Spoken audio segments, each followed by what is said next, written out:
Hello friends, स्वागत है आपका अपने YouTube channel BS coaching classes में। जैसा कि आपको पता है, हम लगातार लेके चल रहे थे मैथ।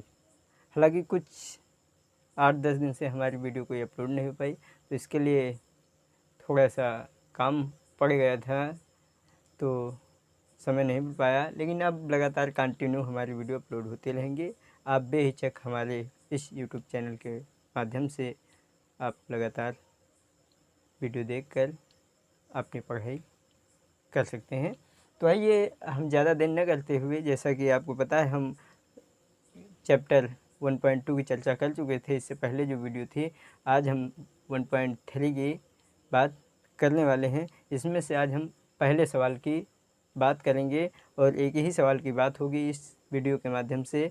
आगे का अगले वीडियो में आपको दिया जाएगा। तो आइए हम ज़्यादा देर न करते हुए शुरू करते हैं।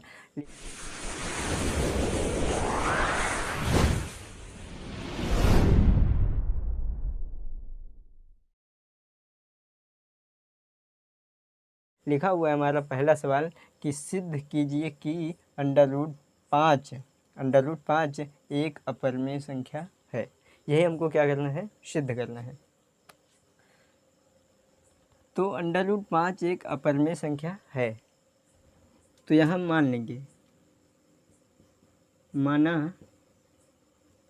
कि अंडर रूट 5 एक परिमेय संख्या है।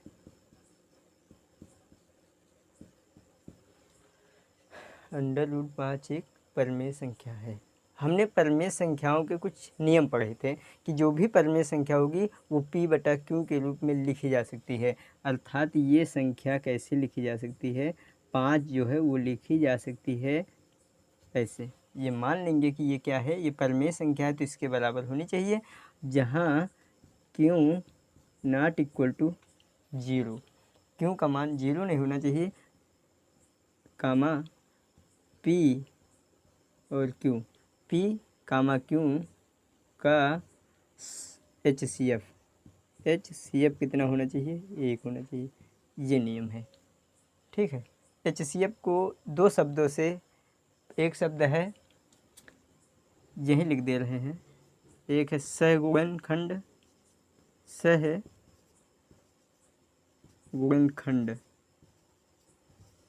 या दूसरा इसके लिए शब्द है उभयनिष्ठ। ठीक, जहाँ पर आपसे HCF पूछे तो वहाँ आप सहगुणनखंड या सहगुणनखंड पूछे तब भी HCF, या उभयनिष्ठ पूछे तब भी HCF को ही बताना है, ठीक है। इसके लिए आप लोग बेशक ये शब्द लिख लीजिएगा ताकि आपको दिक्कत ना हो। तो आइए हम सवाल पे ध्यान देते अपने। तो ये संख्या हमारी कुछ ऐसी हो गई। अब क्या करेंगे, दोनों पक्षों में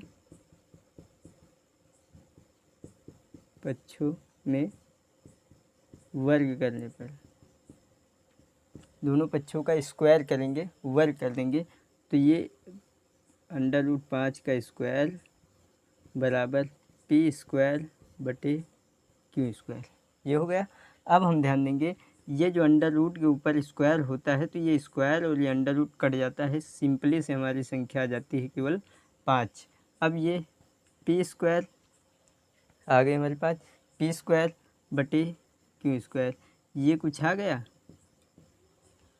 P² बटे Q²। अब ध्यान देंगे हम लोग, क्या ध्यान दे रहे हैं कि ये P² को Q² क्या कर रहा है, भाग कर रहा है। इधर भाग कर रहा है P² को, तो उधर जाएगा तो गुणा कर देगा, यानी 5Q² बराबर P², ऐसा हो गया, ठीक है। अब देख रहे हैं कि ये Q² से 5 क्या कर रहा है, 5 क्या कर रहा है, मल्टीप्लाई यानी गुणा कर रहा है। इधर आ जाएगा तो डिवाइड कर देगा, यानी भाग कर देगा, ठीक है। तो हम लिखना चाहे तो लिख भी सकते हैं, यानी Q² बटे P²। ये देखो उधर गुणा कर रहा था, इधर आ गया तो क्या कर दिया, भाग कर दिया। अब यहाँ हम एक चीज़ लिखेंगे, ध्यान देंगे बहुत चतुराई से, कि चूँकि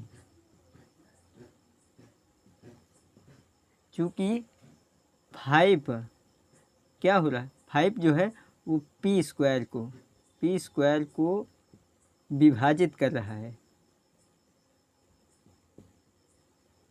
विभाजित करता है। तो यानी जो क्या है 5 है वो p² को विभाजित करता है, तो p को भी विभाजित करेगा, p को भी विभाजित करेगा, विभाजित करेगा। ठीक है, मान लिया एक संख्या हम ले लेते हैं ऐसे, इधर नहीं समझ में आ रहा है तो अभी देखना, अगर ये 5 किसी के स्क्वायर को भाग कर रहा है तो ये उसको भी विभाजित कर देगा जिसका स्क्वायर है। जैसे हमने यहाँ ले लिया, मान लिया 3 का स्क्वायर अगर 3 को विभाजित कर रहा है, 3 से विभाजित हो रहा है, तो ध्यान देंगे 3 तरह की 9 आ गया, यानी 3 का गुणा 3 से होगा ना, ये स्क्वायर का मतलब क्या हो जाएगा 3। तो ये देखो 3 से 3 कट गया, 3 आ गया। अगर हम ये स्क्वायर हटा दें, यानी जो स्क्वायर लगा था ये हटा दें, ये देखो तो 3 जो है ये 3 को भी तो विभाजित कर देगा ना, वही मतलब है। ठीक है, तो यही मतलब था हमारा कि जब 5 जो है p² को विभाजित करता है तो p को भी विभाजित करेगा। ठीक है, अब देखेंगे अगले स्टेप में हम क्या करेंगे, मान लेंगे, माना क्या मान लेंगे कि p बराबर 5c।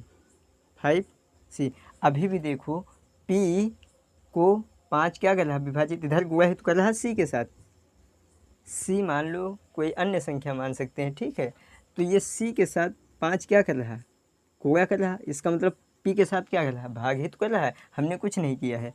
ठीक है, उसके कांस्टेंट में कोई दूसरी संख्या ले ली है। ठीक है, यानी जहाँ c कोई क्या है, पूर्णांक है, c कोई पूर्णांक है। ठीक है, अभी भी देखो क्या कर रहा है, भाग ही कर रहा है, याद रखना। अब क्या करेंगे, दोनों पक्षों का पुनः क्या कर लेंगे, वर्ग कर लेंगे, दोनों पक्षों का पुनः वर्ग करने पर, पुनः लिखें चाहे न करें क्योंकि हमारा वो वाला स्टेप था, यहाँ स्क्वायर किए थे, अब यहाँ कर रहे हैं। ठीक है, तो हो जाएगा कुछ ऐसा, p² बराबर 5 का स्क्वायर, ये हो जाएगा c का स्क्वायर। अब p² का मान हम यहाँ से निकालना चाहें तो ये देखो लिखा हुआ है, ये p² है, तो p² की जगह हम कितना, जब इसके बराबर है तो जहाँ ये p² है वहाँ ये रख सकते हैं, ध्यान देना बाबू। तो ये चीज़ हम यहाँ रख लेंगे, कितना हो जाएगा 5q² इज इक्वल टू कितना हो जाएगा, ये 5 का स्क्वायर करेंगे तो 25 आ जाएगा, और ये c² हुआ। अब ये 5 से 25 क्या हो जाएगा, कट जाएगा, यानी 5c², 5 25 25। ठीक है, तो 5c² आ जाएगा, इधर आ जाएगा q²। है कोई दिक्कत, नहीं दिक्कत, हम मान रहे हैं कि ऐसा कोई यहाँ पर दिक्कत वाली बात नहीं है। ठीक है, तो अब ध्यान देंगे कि ये बहुत चतुराई से ध्यान देंगे कि ये 5 क्या कर रहा है, इधर c के साथ गुणा कर रहा, अगर ये इधर गुणा कर रहा उधर जाएगा तो q² को क्या करेगा, भाग कर देगा। तो इधर मान लिया ये ऐसा हो गया, 5 बराबर c।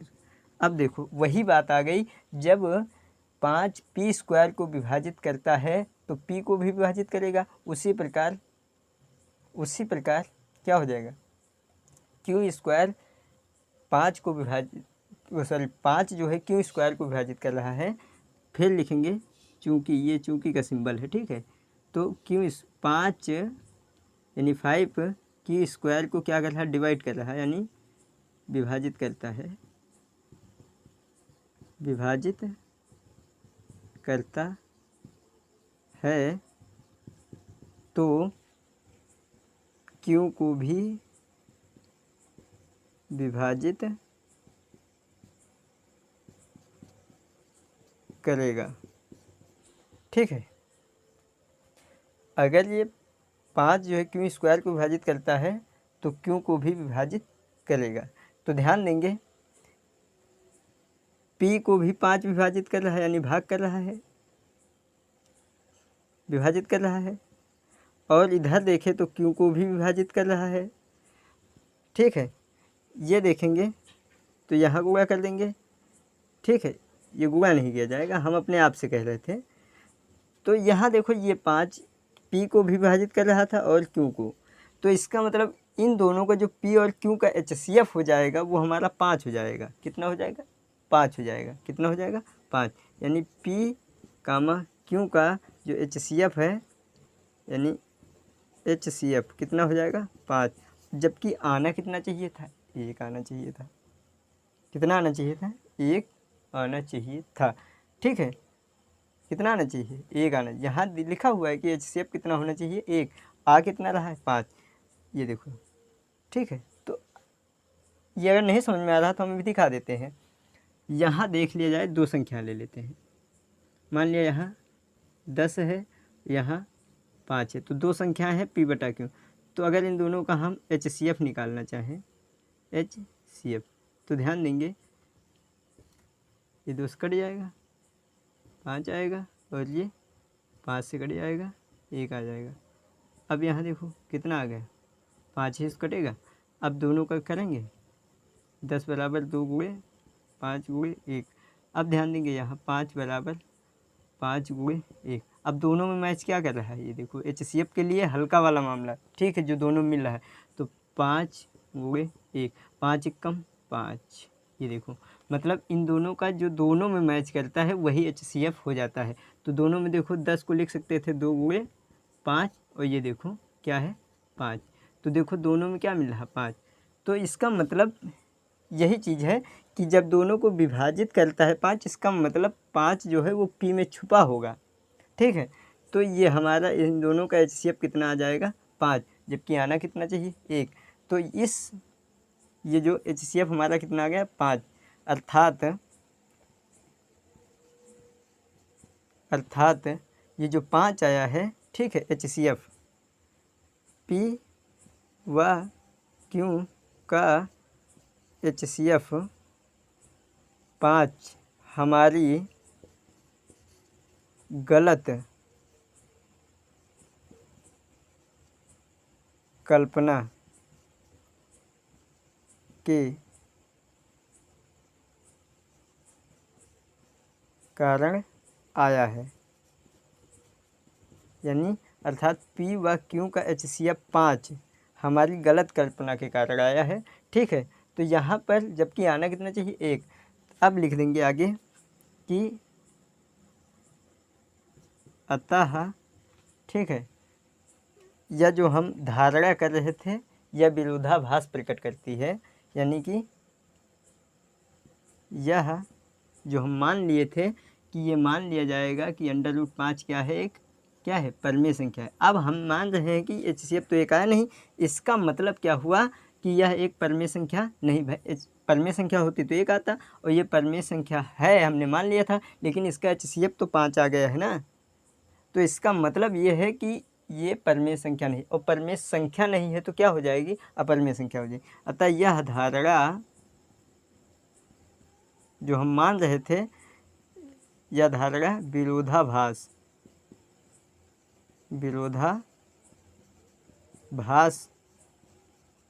प्रकट करती है।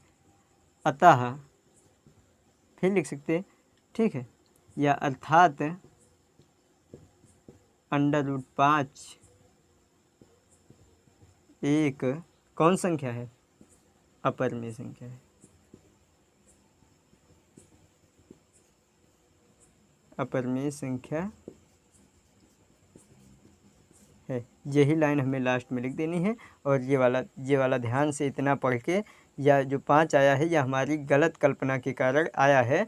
ठीक है, अतः यह धारणा विरोधाभास पर विरोध हो रहा है ना, कि ये हमने माना तो है ये, ठीक है, कि परमेय है, लेकिन इसका विरोध हो रहा है। मतलब कि यह क्या आ रही है? क्या आ रही है? अपरमेय संख्या आ रही है। ठीक है, तो अर्थात √5 एक अपरमेय संख्या है। हम आशा करते हैं कि ये आपकी समझ में भली भात आ गया होगा। और ऐसे ही जैसे कि यहाँ √5 था, इसी तरीके से √2 रख के आप लोग चेक कर लीजिएगा, आप रख सकते हैं। ठीक है, ऐसे सवाल लगाएंगे और हमारे सवाल बताने से ही सब कुछ नहीं हो जाएगा, आपको अपने तरफ से लगाना पड़ेगा, ठीक है, प्रयास करना पड़ेगा, आ जाएगा। नहीं आ रहा है तो आप लोग कमेंट करके पूछ लीजिएगा और हम बताने के लिए तत्पर हैं। तो आप अंडर रूट 2 है, अंडर रूट 3 है, अंडर रूट 7 है, ऐसी संख्याएं आप बारी बारी से रख करके जांच कर लीजिएगा, ठीक है। और हमारा आंसर यही आना चाहिए। तो ऐसा है कि ये वाले जो सवाल हैं ये हर बार परीक्षा में लगभग पूछे जाते हैं, 2-3 नंबर या 5 नंबर में पूछा जाता है। तो अगर आप इसको लगा लेंगे तो आपका नंबर बढ़िया अच्छे से मिल जाएगा। तो हम आशा करते हैं कि आज की ये वीडियो आप लोगों को बहुत ही शानदार और मज़ेदार और आप लोगों को समझ में भी आया होगा। आपको आगे भी ऐसी वीडियो देखने हों और मान लो कि आप देखना चाहते हैं और लोगों को दिखाने के लिए आप इसको शेयर कर दीजिए। और अगर हमारे वीडियो को पहली बार देख रहे हैं, चैनल को सब्सक्राइब नहीं किया है, तो प्लीज़ चैनल को सब्सक्राइब कर लीजिए ताकि हमारी जो वीडियो है वो आप तक समय से एकदम पहुंच जाए। आप लोगों को वीडियो देखने के लिए बहुत बहुत धन्यवाद।